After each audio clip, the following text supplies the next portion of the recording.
ಯಾಕ ದೊಡ್ಡಪ್ಪನ್ ಪ್ಯಾಂಟ್ ಇಸ್ತ್ರಿ ಮಾಡಿದ್ಯಾ?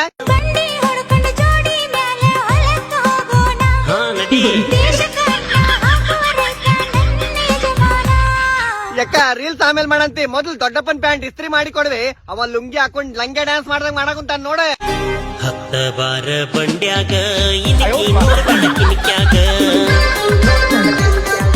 ತಂದೆ ತಂದೆ ದೊಡ್ಡಪ್ಪ, ಅಕ್ಕ ಇಸ್ತ್ರಿ ಹೊಡ್ದ್ ಕೊಡಾಕುಂತಾಳೆ. ತಂದೆ ತಂದೆ ರೈತನ ಮಗ ನನ್ನ ಹುಡುಗ ಆತನ ಬರ್ಕೊಲ ಹೆಗಲ. ಯಾಕ ಲಘು ಕೊಡ್ವಿ, ಅವ ಉಳ್ಳಾಡಿ ಉಳ್ಳಾಡಿ ಅಳಾಕುಂತಾನೆ. ನನ್ನ ನೋಡಿ ನಗತಿ ಬಾಗಿಲದಾಗ. ದೊಡ್ಡಪ್ಪ ತಂದೆ ತಂದೆ ಹಂಗ ಉಳ್ಳಾಡ್ಬೇಡ, ಲುಂಗಿ ಕಳಿತೈತಿ ಆತೇನ್ ಬಿ ಅಕ್ಕ. ಮದುವೆಯ ವಯಸ್ಸು ಆ ತಗೋ, ಈ ಜನ್ಮದಾಗ ಇಸ್ತ್ರಿ ಮಾಡಿ ಕೊಟ್ಟಂಗ ಆತ್. ನೀನ್ ಹೇಳಿತ್ತಿಲ್ಲೋ ನೀನು ಏನಂತಕ್ಕ? ಅದ್ ಹೆಂಗಸ್ ಬರಾಬರಿ ಇಲ್ಲ, ಹೆಂಗಸಿನ ಬೆನ್ನ ಹತ್ತ ಬ್ಯಾಡ ಹಾಳಾಗಿ ಹೋತಿ.